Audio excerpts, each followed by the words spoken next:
It's time to return to the Guitar Motel.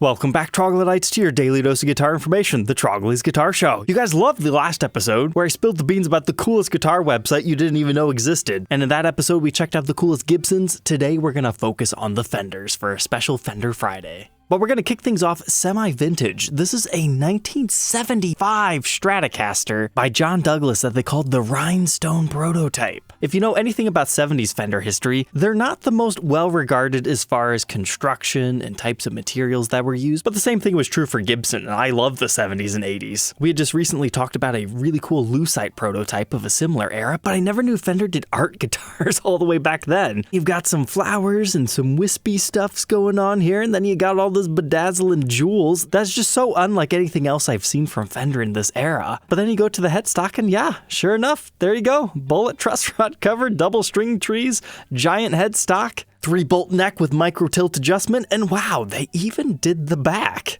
Now, by today's art guitar standards, it's maybe a little bit boring in the brown color, but pieces like these are always best appreciated if you think about it in the mindset of other guitars that were crafted at the time. This thing is unique. But apparently this was initially sourced out of the Paul Day collection around 2009, and Fender made around 6 of these instruments. Next up, a Art Nouveau NAMM show Stratocaster from '93. So it's an aluminum chrome-plated body with some additional art elements. Yeah, you can tell they got a little bit better at their art guitars as the decades passed on. All this nice etching around it. I would assume that's a little bit easier to do than wood carving, but I'm not entirely too sure. Pair that with a fancy ornate neck. Tree of Life style inlays going on, and then headstock has a whole bunch of quilted maple. Almost a little bit of bird's eye, maybe even too. It's the smaller style one, so it would appeal to more collectors. That's certainly a cool one.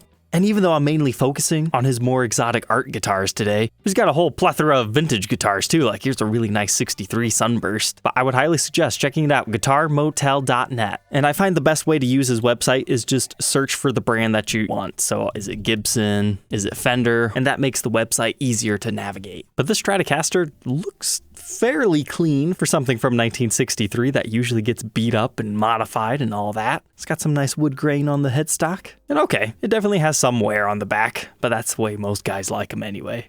This one's not a Fender, but it's kind of within the same realm. This is a Baker from 2014. They call it the Phoenix Sunburst. So what we've got going on here is a Firebird mixed with a Telecaster, and they played the pickups up just like the body construction. You got 2 Firebird pickups, neck and middle, and then your regular Tele bridge setup. That thing's kind of interesting. I bet it would sound pretty good. But then our headstock has a little bit of PRS-like elements to it, just a Gibson open book style at the top instead of the full-on swoop. But I'm curious, is that actually a neck-through guitar? It doesn't appear to be based on these photos. It looks like it might just be set neck. But interestingly enough, they give it a comfort carve just like a Stratocaster. Not all Telecasters have that, but I bet that thing would be comfortable to play. Speaking of 70s Stratocasters, he's got a beautiful Antigua here. This was my first vintage Stratocaster, Antigua. Basically my first high-end guitar that I ever bought, and I just never bonded with them. Unfortunately, I got a bad example the first time that had frets that just weren't playable, and then my second one, somebody had taken the lacquer off the maple, which just made it not feel good. So I just had bad luck, but to see a nice clean one is a nice breath of fresh air. I like the Antigua finish just because it reminds you of like country western cowboy stuff. It's cool. People used to really hate Silverburst, but I always thought this was like Fender's version of Silverburst before Fender actually started making it in modern production. But check this out, a Stratocaster Elite. So these are interesting 80s creations where they have these fancy pickups in it instead of your regular ones. You've got the fancy tremolos. You don't have a blade selector switch, you actually individually turn them on. And I believe these have fancy electronics to them. I'm sure if you're more of a Fender historian, these things are very appealing as far as trying to find a weird oddball model. But this one's got some nice figuring and is in exceptionally clean condition. Oh nice, he's even got some of the original case candy here, showing you one of the Elite Telecasters. But let's stick within the 80s, a bowling ball Strat. I actually do have an old video on these that was a rocker not in style, but it's always cool to see these because every single one is different. This one's quite attractive, nice red and swirly, but I really like this effect right here. It almost looks like it's a flame maple top Stratocaster that you can just barely see through because you got all these lines going on, but that's obviously not what this is. That's the whole Dan Smith era Stratocaster where it's just master volume, master tone, and output jack on the plate instead of being recessed into the body up here. Kind of an acquired taste, but these are definitely collector's style instruments. But he's got a whole bunch of these. I mean, here's a interesting blue-black kind of Maui vibes going on. Ooh, I like the back. Although it almost looks like they didn't quite get the color swirl right. It's a little bit more varied on the top, but whatever. But I was really impressed with this one. So it's a little bit later after the initial run is what this one looks like, but it's from '87. Very uniformly swirled. It's got the pearloid pickguard. This is just regular output jack layout with the two tones. You even got a humbucker in the bridge on this one. But then we've got the abalone dot markers on top of this quilty maple neck. And ooh, wow, I really like the back of that one too. And yes, indeed, we do have some bird's eyes and ooh, early custom shop. And now here we go. So we had just talked about the George Harrison 2022 recreation. I probably should have brought up the Fender Made in Japan ones because they did those in the 80s. This is what I think when I want a Rosewood Tele. I want it to have the gloss finish and I want it to have the maple skunk stripe in the neck just because it gives you a little bit more flavor within this guitar. Love the Fender styling on the logo. There you can see that maple that I was talking about. And these still have the maple around the edges, but also the maple on the neck. And even though this is a three-piece body, I mean, at least it has some cool wood grain going on. But knowing that these are pancake sandwich, the back is 3 pieces, but the top more so just looks like 2, because this is all pretty matching. Like there might be a seam like right here, but it matches so well, your eye doesn't even notice it besides this one. But how about this? Eric Clapton's signature Volcano Colorcaster. It definitely incorporates what they're going for. Colorcaster Volcano. I mean, it looks volcano-y. And then it almost looks like it's just the pickguard that has a different color to it, like it's made of a different material, but no, it's actually just painted like that. And then, oh, it's green on the back. Not my favorite, but it's interesting. But speaking of interesting, how about this? 1988 Black Widow. I'm sure this is referencing something, but to me, it's just a funny lady's face on a guitar. I like it. Covered Stratocaster pickups. All right, I dig that. And chromed out versions of the regular plastic knobs. That's cool. But it's looking like only the top was painted. And we don't even have screws on the back for a backplate.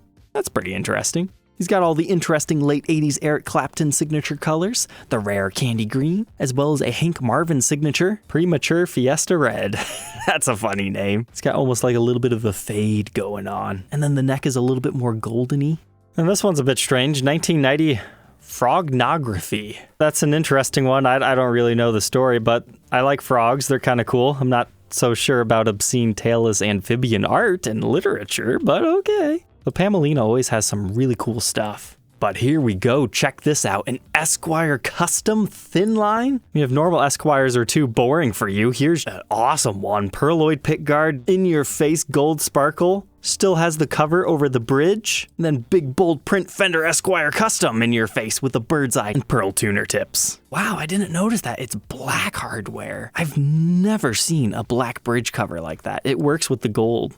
But if that's a little bit too crazy, here's Hippocaster by John Page, done up in 1990. No inlays, it's just got a single bridge pickup.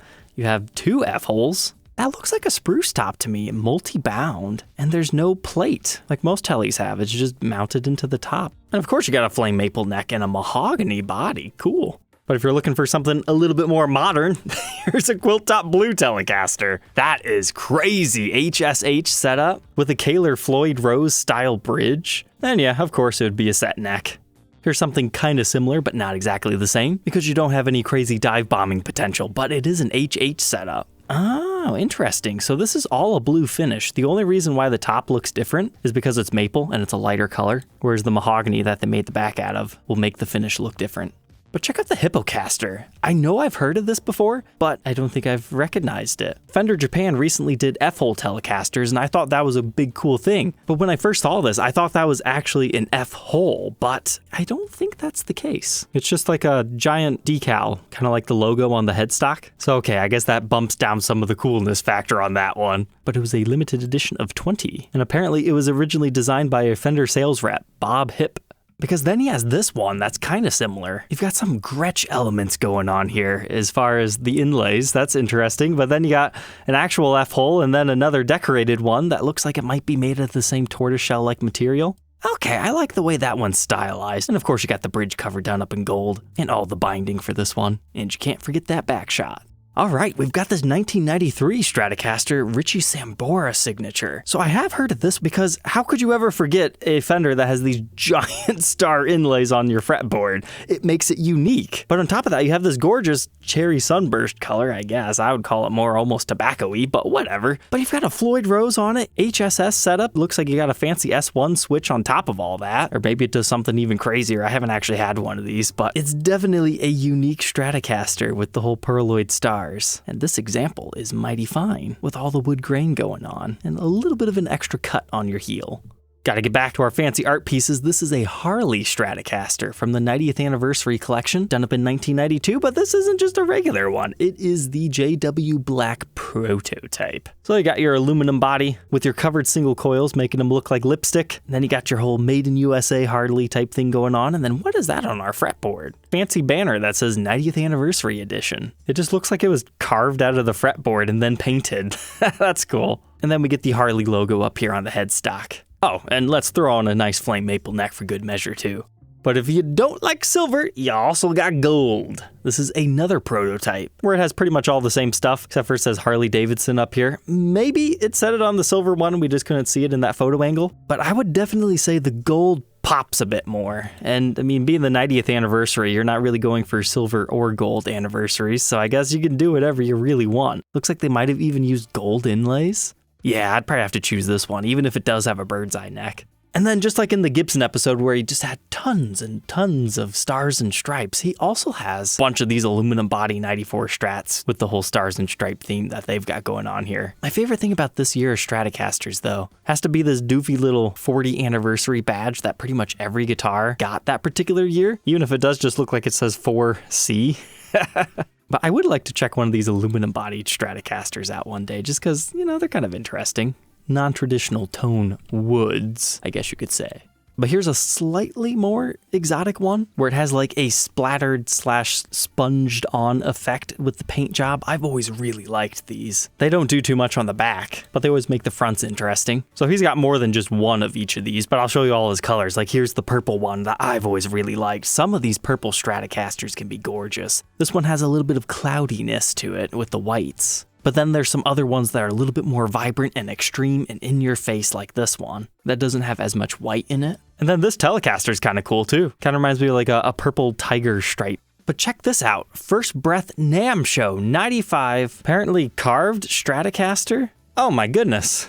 I thought that was a hammerhead shark from far away, so I thought I was like, yeah, but no, it makes a lot more sense. First breath, it's a mother whale pushing her calf up to the surface to get its first breath. All right, I see what you did there. I like the theme of that. You got some little fishies over here, beautiful wood grain underneath all that, and then that pick guard works so incredibly well. And you've got some abalone toppers, once again covered pickups. And then if you squint, this inlay almost looks like a whale out of the abalone. And then you got a whale tail up here, and what is that? Can you even do that? An abalone nut? I have never seen that. And then we've got a whale on the headstock. That looks like it's a relief carving. That is a fantastic piece. I think that is my favorite one out of his collection so far. Not necessarily just because of the theme and the fact that I like animal-influenced guitars, but mainly because of that little relief carving on the top. Now we've got the Hellecasters. I love these things. I need to document it. Got a whole episode if you want to learn all the nitty-gritty details about these, rock or not style. But if you're not familiar, the Hellecasters is actually a band name. But you've got these weird Jazzmaster style pickups. You've got a bender on it. It's gold leaf. The Hellecaster series is just so cool, but this particular one is the Jazzicaster.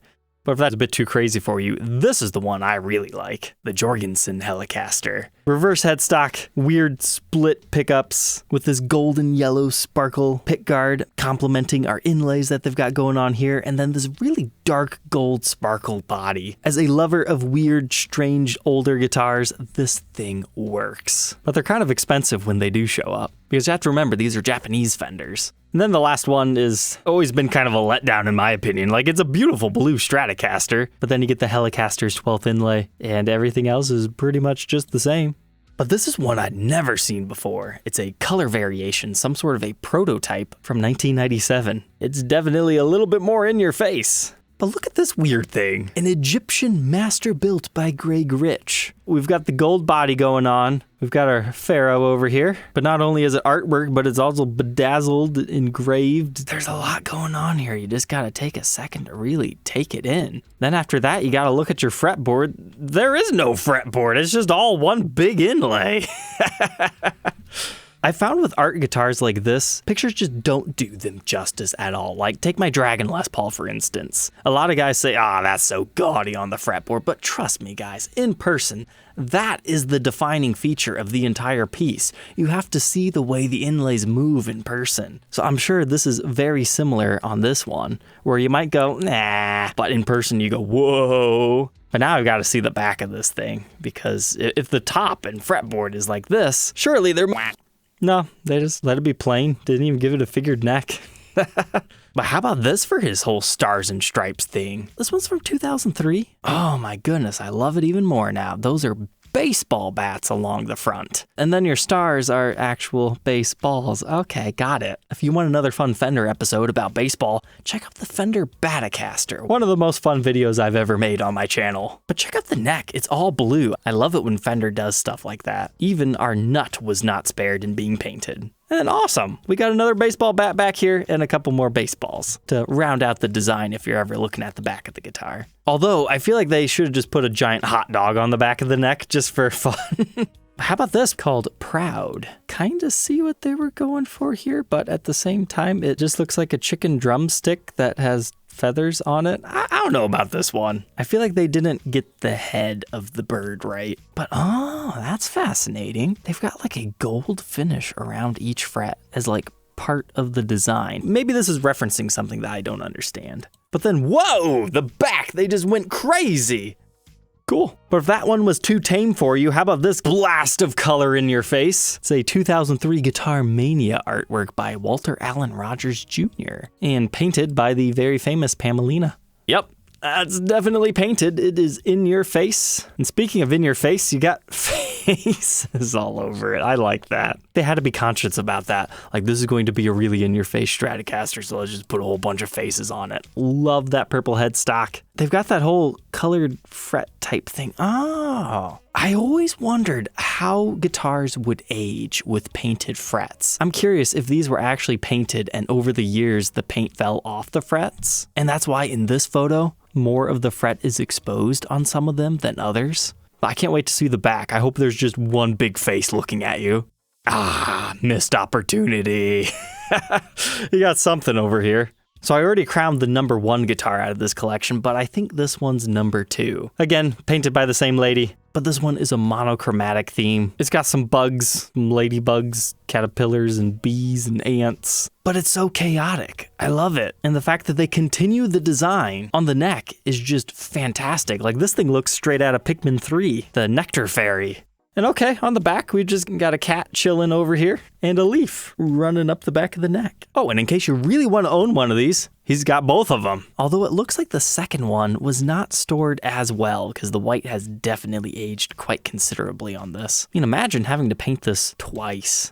But to continue our exotic tour here, we got whatever this is. Looks like almost a little bit of poker table going on. Looks like we got some water stuff. I like the way that they painted the pickup to make it look smaller than normal, and then just randomly circling some of the pole pieces. We've got some compass elements to it. I mean, is that what this is going for?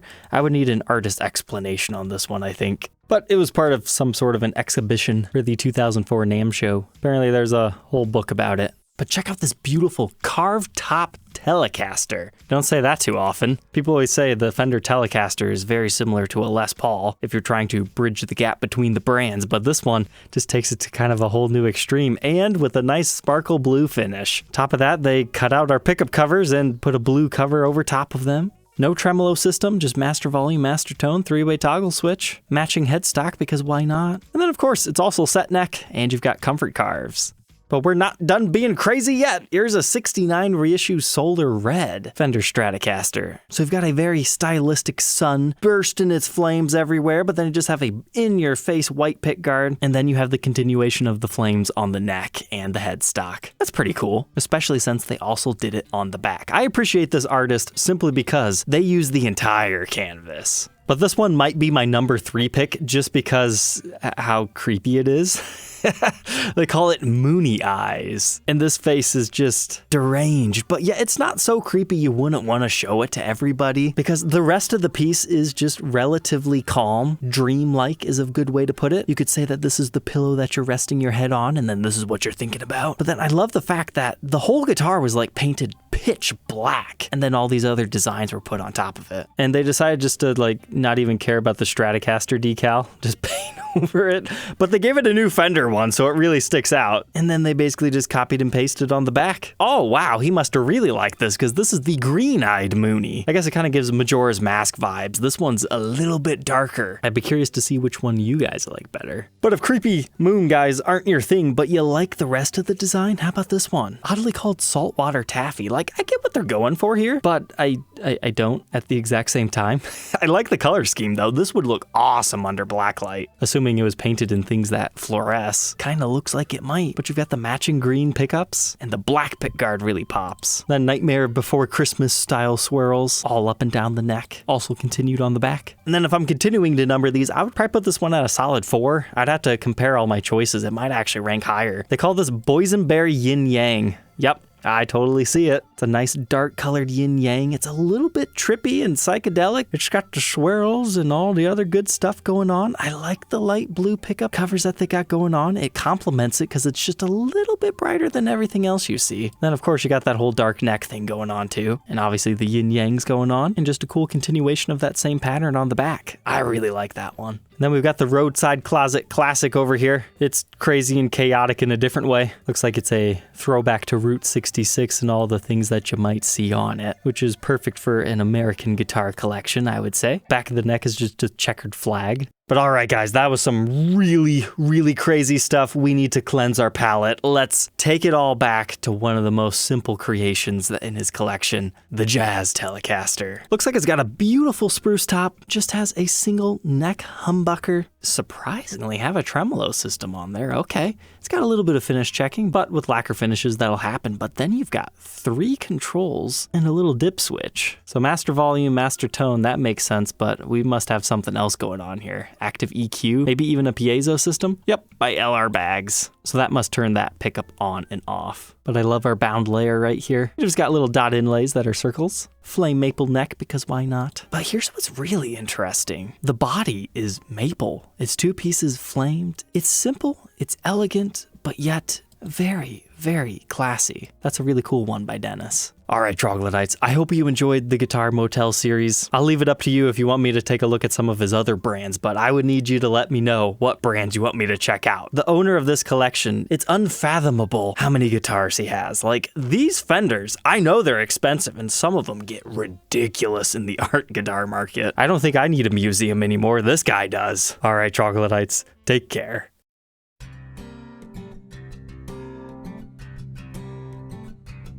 If you enjoyed tonight's episode, consider subscribing. I post videos like this every day. And you might even enjoy this next one.